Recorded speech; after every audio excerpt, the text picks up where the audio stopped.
For where, excuse me, let's start over again. For where your treasure is, there also will be your heart.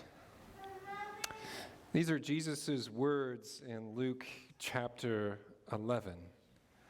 Probably one of the most tumultuous times in Jesus' ministry where everything's coming to a head. Jesus utters these words. And in the midst of these words, with just this one phrase, Jesus challenges every person that can hear his voice. He challenges them to understand that what you value matters. See, what you value determines how you view things. What you value determines whether or not you actually think you are victorious in a situation.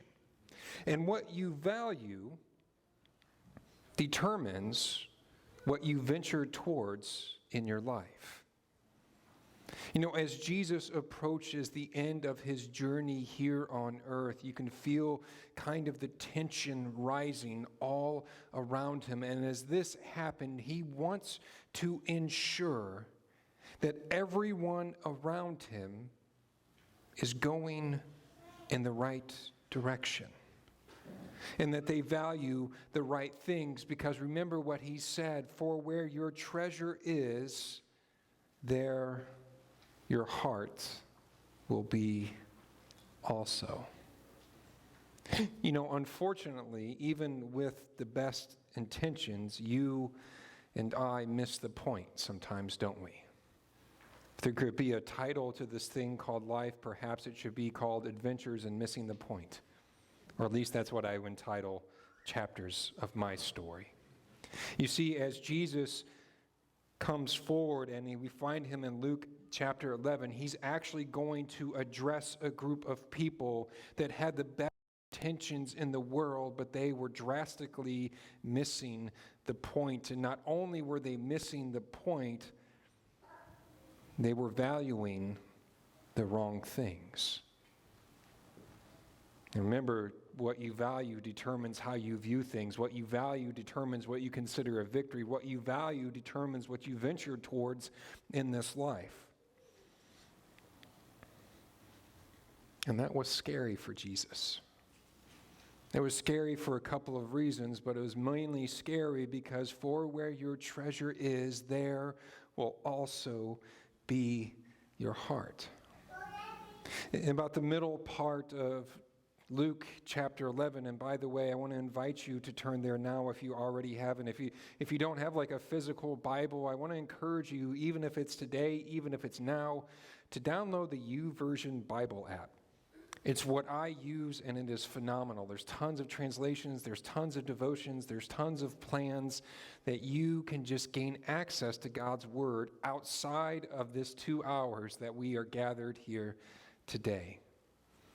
So at the end of Luke chapter 11, we see Jesus being invited over to a Pharisee's house. In Luke chapter 11 and beginning in verse 37. And it starts off, we would assume that when you're invited over to somebody's house, especially in a culture that's centered around hospitality, that this could be somebody who's just curious about who Jesus is. But the reality is, with the tension and the culture and the environment, this isn't just a, hey, come over, I want to get to know you better. This is part of their plan to kind of trap Jesus. They want to up their charges because they don't like what he's doing in the world. They don't like the changes he's making, so they want to invite him over to kind of test him to see where he's at. And as Jesus enters the house, he commits a cultural faux pas.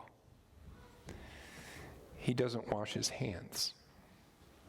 Now, it probably catches us, some of us off guard today when people don't wash their hands, right? It carries a little bit more weight than it used to, which kind of scares me sometimes when I think through these things myself. Why didn't I think some of this stuff was gross before? But now I think it's really gross. It took a global pandemic for me to say, wow, we really should have changed some of this stuff, shouldn't we? You see, Jesus doesn't wash his hands, and we can read this in verse 37. When Jesus had finished speaking, he's in front of a crowd, and they invite him over for a dinner afterwards. A Pharisee invited him to eat with him, and he went in and reclined at the table. But the Pharisee, noticing that Jesus did not first wash before the meal, was surprised. Now, I want you to understand that clean hands in that culture wasn't just a sanitary issue. They didn't even probably think about germs. What they thought of were the implications that Jesus just said about their values. You see, the Pharisees were this religious group, and they kind of led all of the religious services around that time. And for them, cleanliness wasn't just kind of this germ issue. Cleanliness was a purity issue. And the way you handled your purity determined and showed other people what you thought about the laws and God at that time. It was the way that you showed and valued the entire system of purity. It was the way that they had established to keep boundaries in that world and in that culture at that time. It's the way they separated people from people who had access and people who did not. It was actually insulting for Jesus to walk into somebody's house and to not wash up before. So when Jesus doesn't do this, it tells the Pharisees that he doesn't value the same things. And that means he doesn't view things the same way. And that means he doesn't count victories the same way. And that means he doesn't venture towards the same things that they are venturing towards in their lives. See, in the Pharisaical system, in their value system, you're either clean or you're not. So what Jesus told them was that Jesus doesn't value the right things. You see, but that's a problem. And Jesus had a big problem with that because these groups controlled the religious system at that time. And if you wanted to get close to God, that meant you have to meet a certain standard of cleanliness. You had to meet all of these outward things. And for them, cleanliness wasn't just your hands. Cleanliness had to do with your social class. Cleanliness had to do with the color and the tone of your skin. Cleanliness had to do with what you can contribute to what they were doing. You see, the religious leaders had created a spiritual world that put so much weight on all of the outward things. Now, you and I read this, and it's easy for us to come back at this point in history and say, well, how dare they?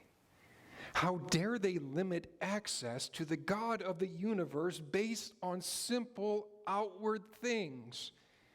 But the reality is, if you and I dig a little bit deeper, you and I have done exactly the same thing. There have been moments in the history of the world, in the history of the United States, where the same outward issues were determined to use whether people were gained or given access to God or not. And even if we sit here today and we say, you know what, I would never create a boundary for an out person based on their outward things, even if we say that here today, we create boundaries for ourselves sometimes, don't we? We walk into spiritual places and we say, you know what, I cannot have access to God because of what I did in my past. I can't gain full access to God because of these problems that I'm just carrying. I can't gain access to God because I'm not clean like I need to be in order to enter into his presence. But just because you have clean hands, it doesn't mean that you have a clean heart. And Jesus wants to address these people that are putting all this value and all this weight on all of these outward things. So Jesus comes to the table and he doesn't wash his hands. And you notice that the Pharisee didn't say anything outwardly. He didn't question Jesus at the table in Luke's recording, did he? But Jesus can read people. He feels the tension. And what he wants to address is he wants to address the value system. Why? Because where your treasure is, there also will be your heart. And if they are creating a world for a spiritual and a religious reality that puts more weight on outside things than inside things, Jesus wants to correct that, because that's not the way that God designed the world. And that's not the way that God desires access him to be, that you have to click all of these outside boxes before you can come and have a conversation. And that's definitely not what the kingdom of God is going to look like. What Jesus is showing and revealing to the world isn't just this bunch of outside rules where you have to be clean and you have to show up at the right time and you have to contribute just the right thing in order to be right with God. That's not the way it was supposed to be. So Jesus kind of lets them have it. If you read a little bit more in verse 39, then the Lord said to him, because Jesus doesn't need help, he can read people well. Jesus said to him, now then, you Pharisees clean the outside of the cup and you clean the outside of the dish, but inside you are full of greed and wickedness. And this is a problem, right? Because where your treasure is, there also will be your heart. Did not the one who made the outside make the inside also? You're focusing so purely on the outward. But give what is inside the dish to the poor, and everything will be clean for you. And Jesus begins this conversation with questioning their value system with this set of 6 woes. And woes are not really a word that we use anymore in the way that Jesus uses it. It's one of those religious words that we hear in church or when we read scripture and we just nod our head because that's what good Christians do, right? Like, yeah, woes. That's what Jesus said to people who weren't doing things right. I want you to understand that this isn't Jesus just correcting a small detail. It's not him critiquing like a food dish where you just added just a pinch, a little too much salt. What Jesus isn't saying is, hey, guys, what you're doing is great, but Jim, if you worded things a little bit different, man, that would work great. And Larry, if you would just tweak that system, man, things would run so much more efficiently. That's not what Jesus is saying. I want you to picture a woe as somebody challenging you to the very depth and core of everything that you value. Some of you have heard this phrase before. It's kind of like a come to Jesus meeting, right?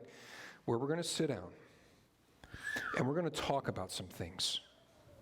Because the world that the Pharisees were creating, the reality that they were perpetuating, was dangerous. It was dangerous because it limited access to God and it gave the wrong picture of God. So he gives them these woes. I've summarized these, and it's not out of disregard for the text. It's actually out of regard for the time that we have here today. We could spend a week on every single one of these. And I want to encourage you, if something piques your interest here, if you want to go a little bit deeper, that's what we've designed the space on Monday nights for, okay? Monday nights is a time where we can go deeper with these conversations, but today I think Jesus summarizes these 6 woes in a manner similar to this. The first one in verse 42. It says, woe to you who follow all of the rules, but you miss the heart of God. You see, in the text, Jesus says, you actually tithe 1/10 of all of these things, but you totally miss justice and love. And Jesus says, you know what? You actually need to do both. It's not just about what you can contribute. It's not just about giving a tenth or writing a check and saying, now I'm all good. You can do all the things and follow all the rules and miss the heart of God by a million miles. So Jesus says, woe to you who are really good at following the rules, but you totally miss justice. Woe to you who are more concerned about your image than other people.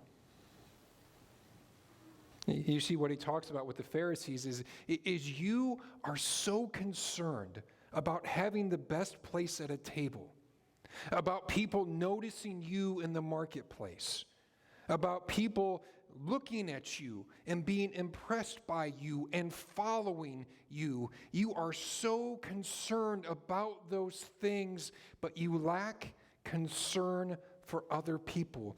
You are more concerned about how other people view you than how God views you.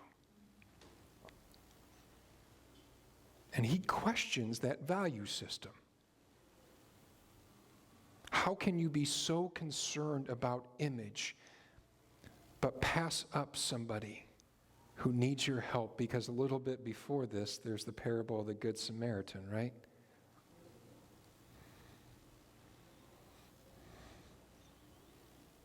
No, it's easy for us to want to chase influence. It's easy for us to want to be able to stand up on pedestals so people can see us and hear our voice. Because the reality is, most of us have really amazing and beautiful gifts to contribute to the world. Actually, all of us have amazing and wonderful gifts to contribute to the world. And sometimes it's hard because we feel like our voice isn't heard. Sometimes it's hard because we contribute so much and we're not seen. But what are we doing? See, Jesus challenges that value system. He says, what do you really value? Do you value yourself more than others? All these first two ones have this centered on this word called pride. His third woe is this. Woe to you who put on a show but are empty inside. In the text, he actually says, woe to you who are graves that people are walking on top of, but they have absolutely no idea. A little bit earlier in Scripture, he calls them whitewashed tombs. He says again earlier, just before this, right, you wash the outside of the cup, but the inside you have absolutely nothing to do with. And most of us get to this place out of a survival mechanism. I would rather the world picture my reality a certain way than them know what my reality really is. So I'm going to tell everybody that I'm fine. I'm going to make sure that I look good and look the part, even though things may be falling apart for me. You see, Jesus questions that value system. He says that's not the way it's supposed to be. Because God isn't just concerned about you looking good on the outside and having the appearances of having it all together. He would rather have your heart in the exact condition it is than for you to have to pretend that you are in a certain place in your life. I think Jesus opens an invitation for us exactly where you are to say, give me your heart. Give me the broken parts. Give me the scars. Give me the parts that are atrophied and not working. Give me the parts that you don't even know exist. Give me the closets that you fill with junk. Give me all of that. Because I'm just as concerned with the inside as I am the outside. Why? For where your treasure is, there will be your heart also.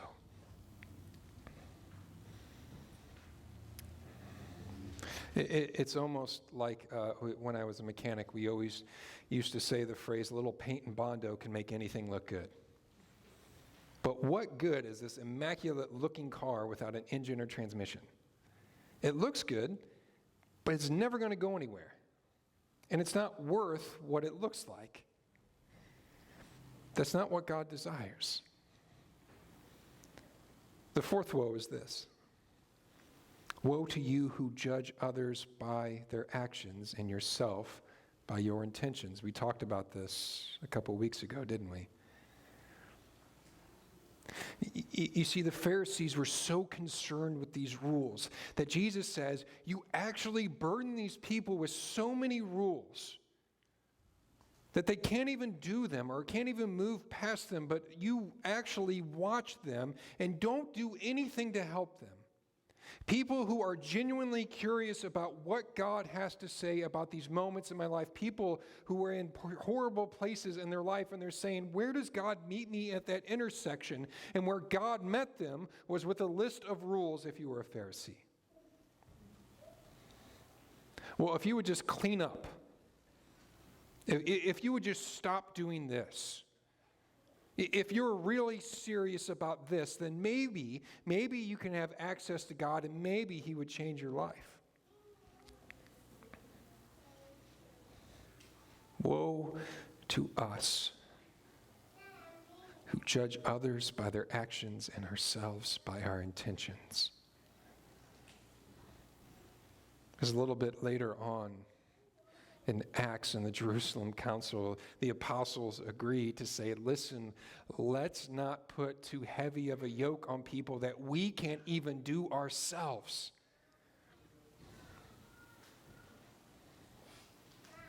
The fifth one is to say, woe to you who remove voices and don't use your own. The longest section of these woes is Jesus talking about what that culture did to other people who were speaking for God. People who are raising their voices to say, this isn't right. You guys need to turn around. This isn't justice. We need to go over there. And those people that made that culture in that time uncomfortable, they were killed for their efforts. So Jesus says, woe to you who remove voices in your life that make you uncomfortable and challenge your value system. But the other part of that is this. I think Jesus actually tells them that it's not just the fact that you remove voices that make you uncomfortable. It's that you don't use your voice for the right things. If there was one group of people in the world that have a value system that says human lives matter at every stage, in every background, in every situation, it should be the church.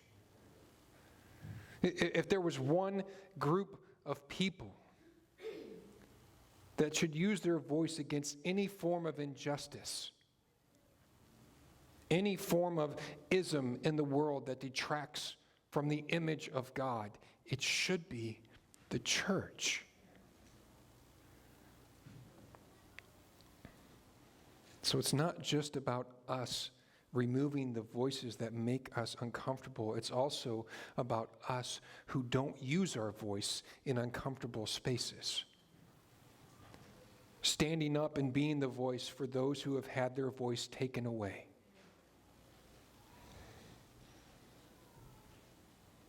You know, often, unfortunately, in our world today, that if you were to characterize the voice of the church, it's not known for a lot of good things, is it? It's cliche, but it still rings true. Unfortunately, there are moments and places in time where the voice of the church is known more for what it's against than what it's for. So Jesus challenges that.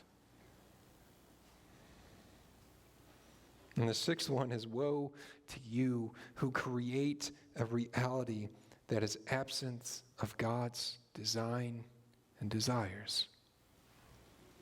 See, that's exactly what the religious leaders were doing. Their value system told them to view things a certain way, and that was all about outward things and cleanliness. Their value system had them think as certain things as victorious, and that means that everybody is clean and everybody's pure and everybody does all these outward things like they're supposed to, and they ventured a certain way, which was to more rules and to more legalism, but their values were wrong.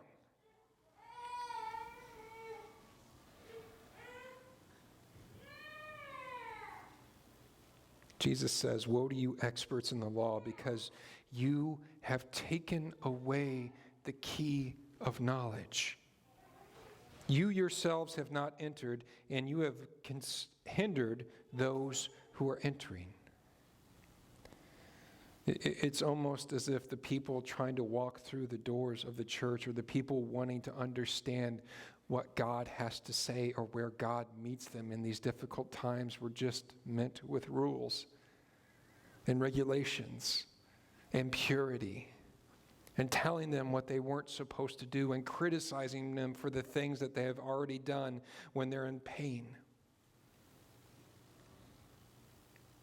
Woe to you. You know, compassion is always going to be more transformative than judgment.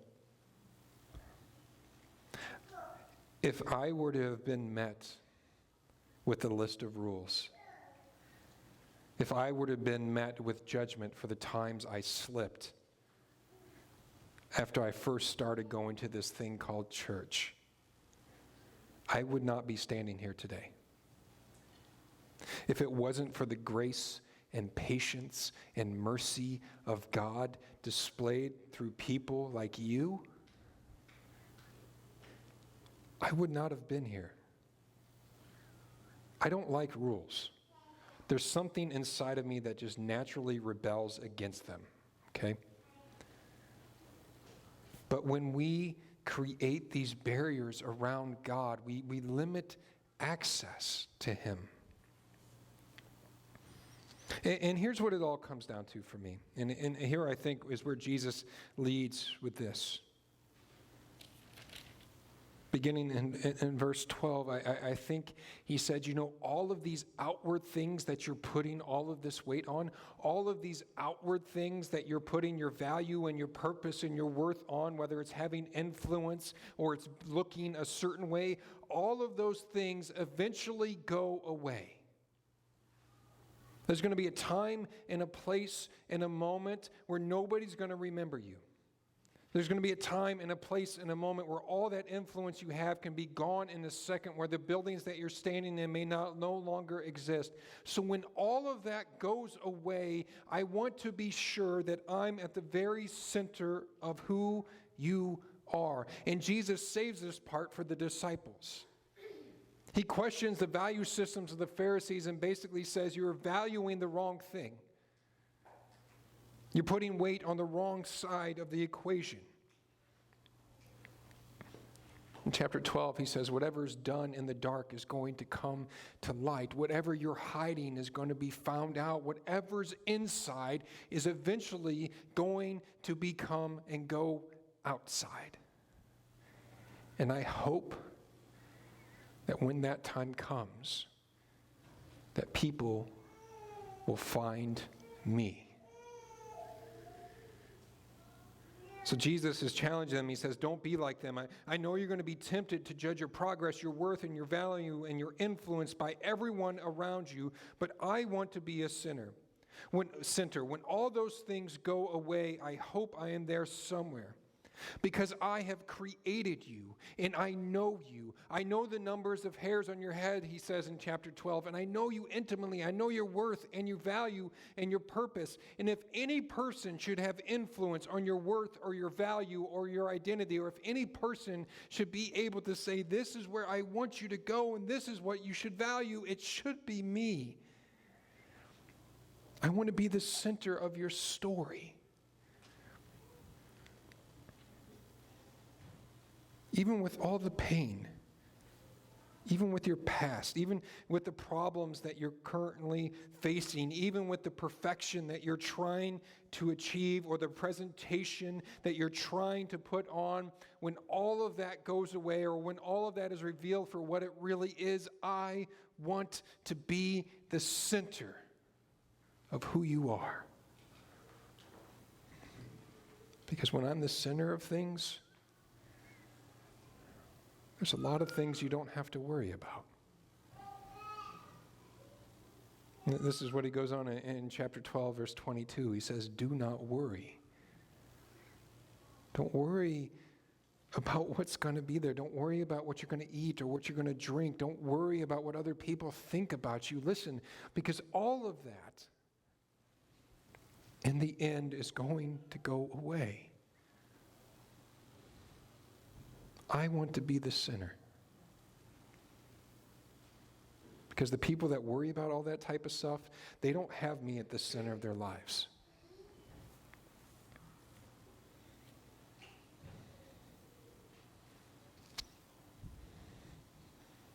Chapter 12, verse 30, for the pagan world runs after these things, and your Father knows that you need them. But seek his kingdom, and these things will be added to you as well.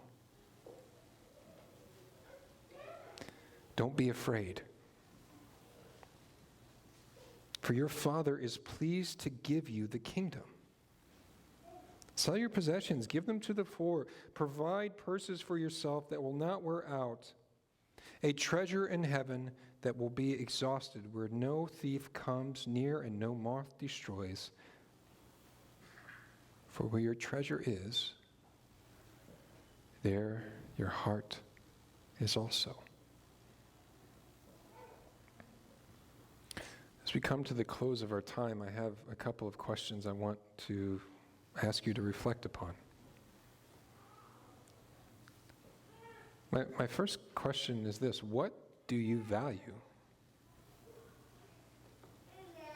Remember, your values determine how you view things. They determine what you see as a victory or defeat. They also determine what you venture towards in your life.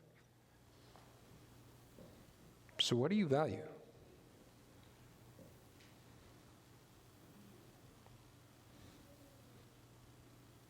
Do you value a lot of outward things? Do you put more of your value in what other people think of you or the influence that you hope they have? Are you a rule follower?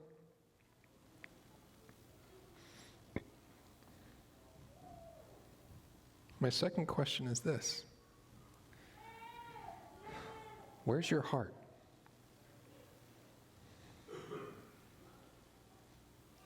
Because the biggest thing that Jesus promoted with this set of woes and this set of warnings is this idea to say, if you are only placing your value in doing all of the outward things right, but you have never asked or done anything about the inward realities of your heart and your life, that needs to change. Because there's going to become a time where God's not just going to look at the outward stuff. It's not going to be about the attendance record. It's not going to be about, how much you contributed. It's not going to be about any of these types of things. The biggest questions are going to be, was I at the center of your heart? Was I at the center of the way that you viewed things? Did you even start to look at things the way that I would look at them? Did you value others with the same value that I have for you? All that pain that you have? All of that presentation that you're doing for other people, all of the perfection that you're chasing, wherever that comes from, whatever you feel like you're missing in your heart, whatever pressures from the outside, I want to be in your heart. In my journey as a Christian, I have a past with addiction and all the other colorful, not so fun things that come with that. When I entered into Christianity, I was at a place where I was looking to modify my outward behaviors. So I changed the places I went. I changed the things that I got really good at. I changed the people that I hung around with. I became an expert on all of these outward things. I had one of the highest GPAs in Bible college. I was voted Student of the Year. I got an award for a future scholar, and I got to attend a free scholarly conference for free. I got a hug from a professor that nobody before me or after me got a hug from. Everybody strived for years to achieve the same thing, and they couldn't. I mastered the outward. But the summer after I graduated, when there were no more outward things to do, I had a crisis of faith. Because I read about all these things that Paul and the disciples in the Gospels talk about heart and Jesus being there and joy and all of these things and changing the world. And I was doing all these outward things, but I still had so much stuff inside that I was carrying. I had pain and I was chasing perfection. And I began to wonder if it is all only about outward stuff. And for some of you, that's the exact picture of Christianity or religion that you have presented or you've been presented in your life. Or maybe that's the only picture that's been able to be promoted because you're really good about the outward things, because it's safe. And for the next 4 years, I was exposed to the main idea that Jesus cares about what's going on inside.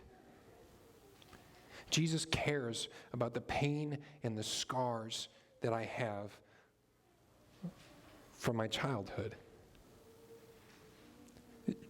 Jesus cared about this idea that emotions weren't safe for me, and he wanted to begin to transform that. He wanted me to begin to be able to actually have healthy, sustained adult relationships that weren't just based on doing all the outward things correctly. And I'm still discovering that, but can I tell you something? That transformed my faith from something that I do to something that I have. It became something that now I can come to God and say, wow, I have this in my heart. What do I do with it? I don't want to be like this. I don't want to repeat the patterns of the past. And if God is only concerned about the outward stuff, then he can't really do anything with that, can he?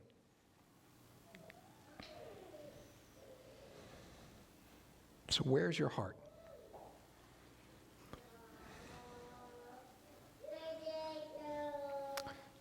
For where your treasure is, there also will be your heart. Will you pray with me today?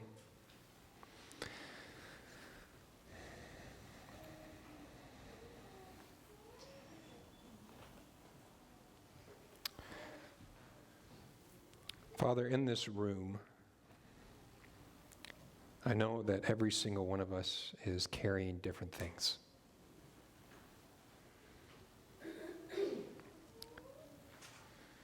Carrying things from pain or our past, or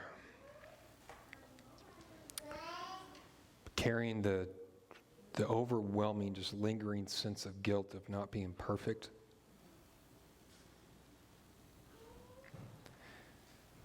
And Father, today, I pray that you would meet all of us here exactly where we are at.